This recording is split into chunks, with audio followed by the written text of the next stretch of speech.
Suddenly, he slapped me in the face. The loud slap echoed through the quiet room, and I felt a mix of pain and shame.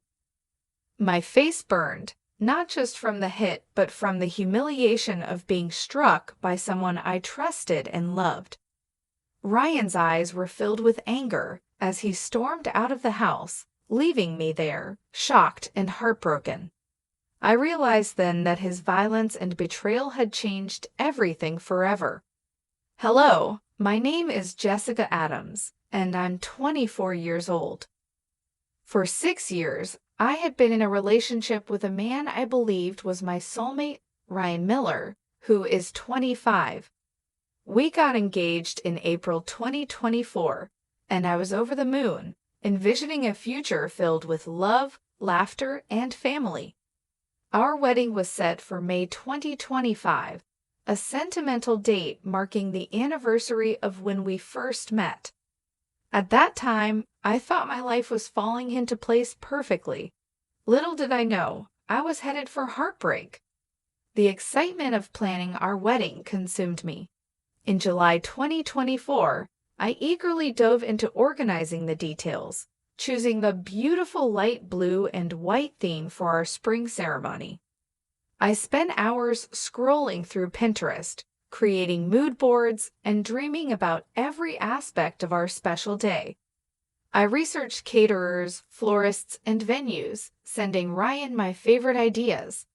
His responses were always the same: short, dismissive, and uninterested. "Looks good," he'd say, or just send a simple thumbs-up emoji. I convinced myself that he was just busy with work, and that he wanted me to have free rein to create my dream wedding. But deep down, I should have seen the signs that something was wrong. Ryan's lack of involvement wasn't just about the wedding. His mother, Karen Miller, was a constant presence in our relationship. Ryan was an only child, and Karen had always been deeply involved in his life. At first, I admired how close they were, thinking it was a sign of his caring and family-oriented nature. But as time passed, I realized how suffocating her influence was. Ryan called her multiple times a day, seeking her advice on every little thing, from what he should eat for lunch to decisions that should have been between the two of us. He would consult her before talking to me, and I often felt like a third wheel in my own relationship. It should have been obvious that I was competing with his mother for his attention, but I kept telling myself it would get better. I believed that once we got married, he would finally put our relationship first. I couldn't have been more wrong. 2 weeks ago, I had a day I had been looking forward to for years: wedding dress shopping with my mom and sister. It was supposed to be a magical experience, one I would remember fondly forever. We visited several boutiques, trying on dress after dress, and then I found the one. It was an exquisite gown, elegant and timeless, that made me feel like a princess. Tears filled my eyes as I stood in front of the mirror, imagining myself walking down the aisle. My mom and sister admired how beautiful I looked, their faces glowing with joy. I couldn't wait to share this moment with Ryan. I sent him a picture of me in the dress, hoping he'd share my excitement. He replied, "It looks beautiful," and for a brief moment, I felt a wave of happiness wash over me. I didn't realize then that he had immediately shown the photo to his mother, setting off a chain of events that would turn my dream day into a nightmare. Karen, my future mother-in-law, saw the dress and was furious. She called me repeatedly while I was still out, but I didn't answer, thinking it could wait. When I got home later that day, feeling elated and full of hope, I was met with an entirely different reality. Karen had let herself into our house using the spare key we had given her for emergencies. She was sitting on our couch, waiting for me, her face twisted with anger. The happiness I had felt vanished in an instant. Karen stood up as soon as I walked in, and her voice was sharp and accusing. "You lied to me," she shouted. Confused and taken aback, I asked her what she meant. According to her, I had promised years ago to wear her old wedding dress, a dress that was not only outdated but honestly looked like it belonged in a museum. I was stunned. I had no recollection of making such a promise, and even if I had made a polite remark years ago, it wasn't a binding agreement. But Karen didn't care about my explanation. She called me a liar and said I didn't deserve to marry her son. Her words cut deep, and I was left standing there, shocked and hurt. I kept looking around for Ryan, hoping he would show up and defend me, but he was nowhere to be found. I tried to reason with Karen, but she refused to listen. Her voice grew louder, and her accusations became harsher. Eventually, I couldn't take it anymore. I walked to my room, feeling humiliated and defeated. Even with the door closed, I could still hear her shouting. After what felt like an eternity, I finally heard the front door slam. Moments later, Ryan came into our room, acting as though he had no idea what had happened. He asked me why his mother was so upset, as if he hadn't heard her yelling from wherever he'd been hiding. I felt a surge of frustration and disbelief. I explained everything, hoping he would take my side and comfort me. But instead, he sighed and started defending his mother. Ryan claimed that when we first started dating 6 years ago, I had admired his mother's dress and said I'd love to wear it. Maybe I had made a polite comment back then, but to promise I'd actually wear it on my wedding day? Absolutely not. Still, Ryan insisted that I was being unreasonable and that his mother had a right to feel hurt. I went to bed that night feeling completely alone, my heart heavy with disappointment. That night, I lay in bed, replaying every detail of the argument and wondering how everything had gone so wrong. The man I had loved and trusted for 6 years had chosen to stand by his mother, even when she was clearly in the wrong. I tossed and turned, feeling a growing sense of unease and heartbreak. I thought about all the sacrifices I had made, all the times I had put his family's needs before mine, and for what? To be treated like a liar and an outsider in my own relationship? The next morning, I woke up to an avalanche of text messages from Karen. Each one felt like a dagger, filled with accusations and insults. She called me selfish and ungrateful, saying I wasn't worthy of marrying her precious son. Tears stung my eyes as I read through her hateful words. I couldn't believe that someone I had tried so hard to please could turn on me like this. I showed the messages to Ryan, hoping he would see how hurtful and cruel his mother was being. But instead of supporting me, he brushed it off. "She's probably just hurt that you don't want to wear her dress," he said dismissively. "Just give her some time to calm down." I couldn't believe what I was hearing. Karen wasn't just hurt. She was actively trying to sabotage our engagement and paint me as the villain. I felt a surge of anger and frustration. It wasn't about the dress anymore. It was about respect and support. It was about having a partner who would stand up for me, who would put our relationship first. And it was painfully clear that Ryan was not that partner. I tried to make him understand. I explained that this was our wedding and that I should feel beautiful and comfortable in the dress I chose. I even suggested several compromises, like wearing a piece of Karen's jewelry or incorporating some fabric from her dress into my veil. But none of it was good enough. Ryan remained stubborn, insisting that I wear the entire dress or risk being seen as ungrateful. It was all or nothing for him and his mother, and I was starting to feel like there was no place for me in this equation. The days that followed were filled with tension and arguments. Karen continued her campaign against me, sending nasty messages and even reaching out to some of my friends, trying to turn them against me. Ryan did nothing to stop her. In fact, he seemed to agree with her more and more, making me feel like I was the problem, the unreasonable one. I felt like I was losing my mind, like I was the crazy one for wanting to wear my own dress on my wedding day. Then came the moment that shattered everything. The tension between Ryan and me had reached a breaking point. I knew we needed to have a serious conversation, one that would determine whether our relationship was even worth saving. I waited until he got home one evening, determined to make him see my side. We sat in the living room, and I poured my heart out, explaining how hurt I was, how unsupported I felt, and how his mother's constant interference was destroying us.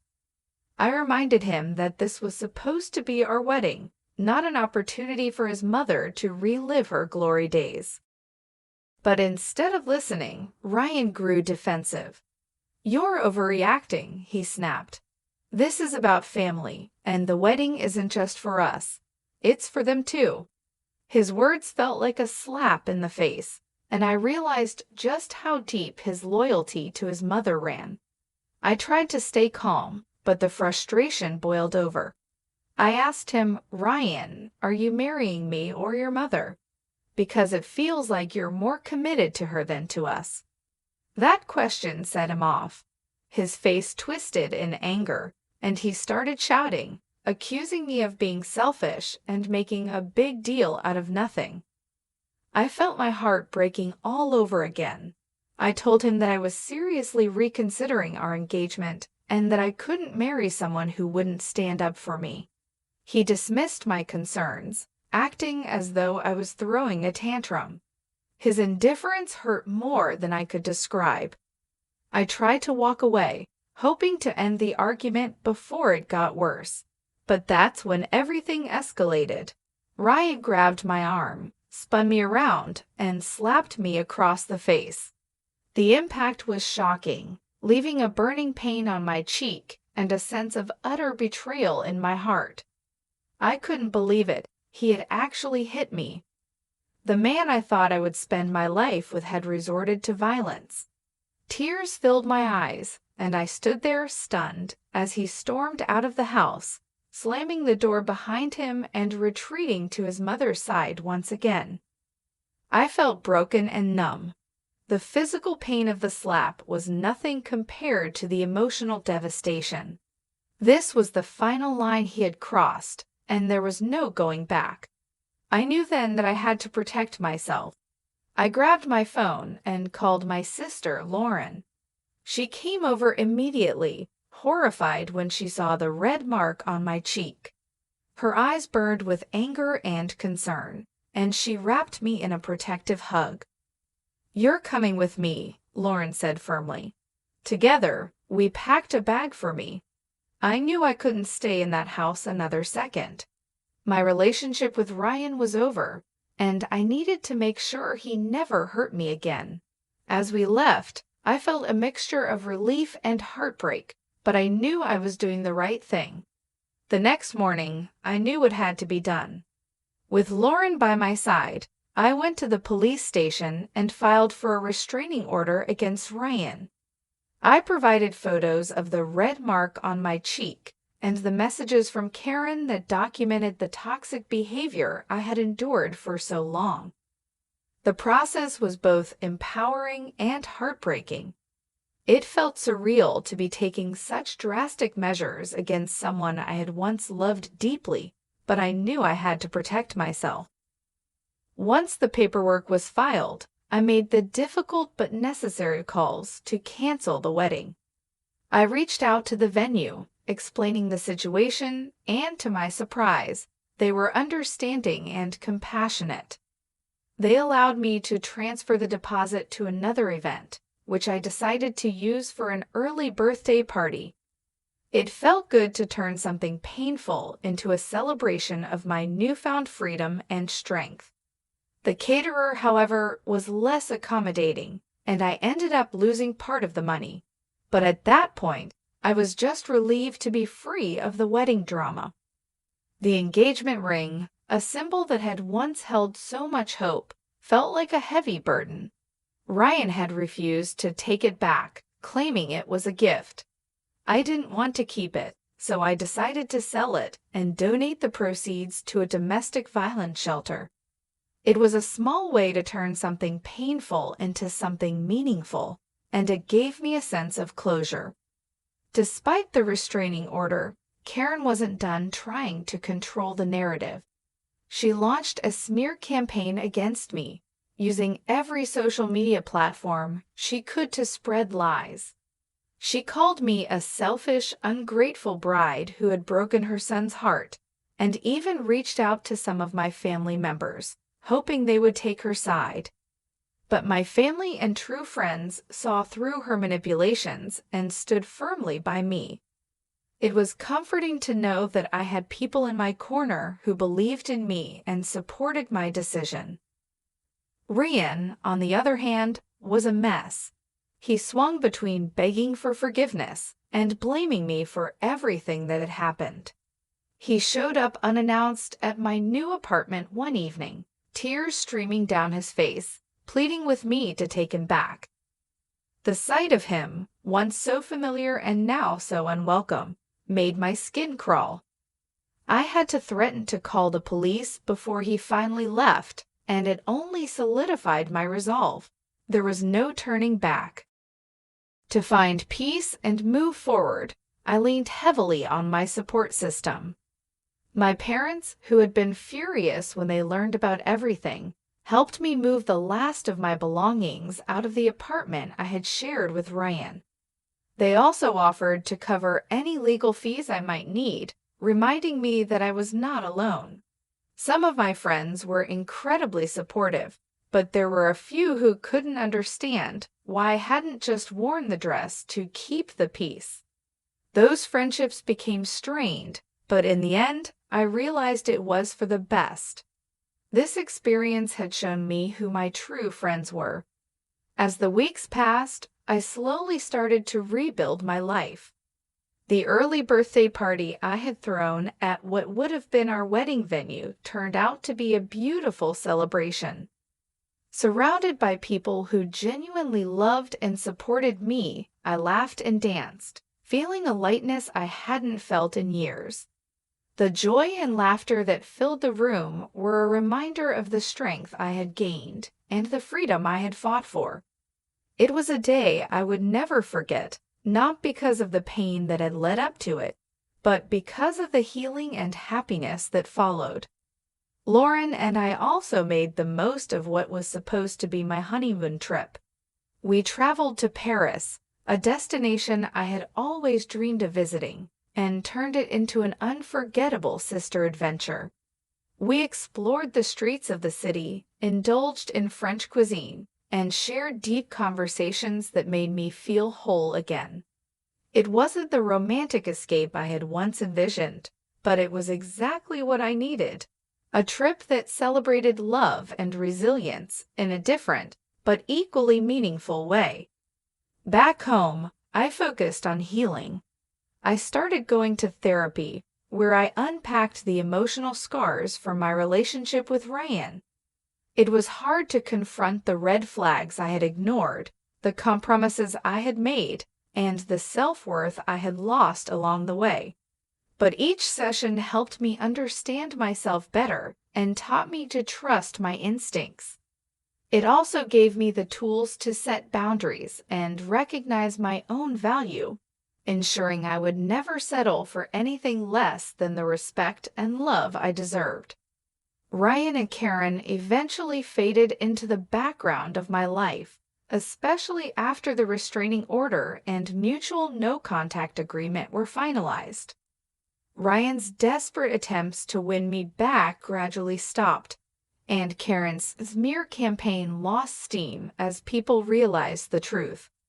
One unexpected message came from Ryan's father, who privately reached out to apologize for everything. He admitted that he understood my decision and wished me the best, a small gesture that meant more than I could have imagined. My family remained my rock throughout it all. My mom and dad, who had been furious about the slap and the abuse I had endured never wavered in their support. My friends, for the most part, rallied around me, and those who truly cared showed up for me in ways I would always be grateful for. The ones who didn't understand why I had taken a stand drifted away, but that, too, was part of the healing process. I had learned to surround myself only with those who lifted me up. The engagement ring, which had once symbolized a future full of hope, was now a painful reminder of what I had survived. Selling it and donating the money to a domestic violence shelter was one of the most empowering things I had done. It felt like a way to reclaim my power and turn my suffering into something that could help others. People often ask me if I have any regrets. The truth is, I don't. This experience, as painful as it was, taught me some of the most important lessons of my life. I learned to trust myself, to never settle for less than I deserve, and to value my own happiness and well-being. I'm not ready to start dating again, but I know that when I am, I'll approach relationships with a clearer understanding of what I want and need. I'll never ignore red flags again, and I'll always prioritize respect and partnership over anything else. For now, I'm content focusing on myself. I've started pursuing hobbies I had put on hold, spending more time with friends and family, and rediscovering who I am outside of a relationship.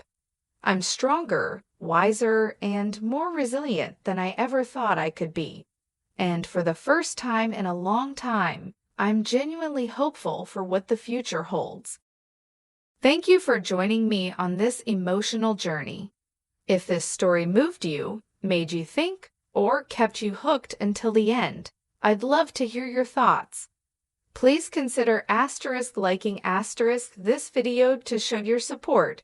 And don't forget to subscribe to my channel for more captivating stories. Your comments mean the world to me, so feel free to share your reactions, favorite parts, or any feedback you have.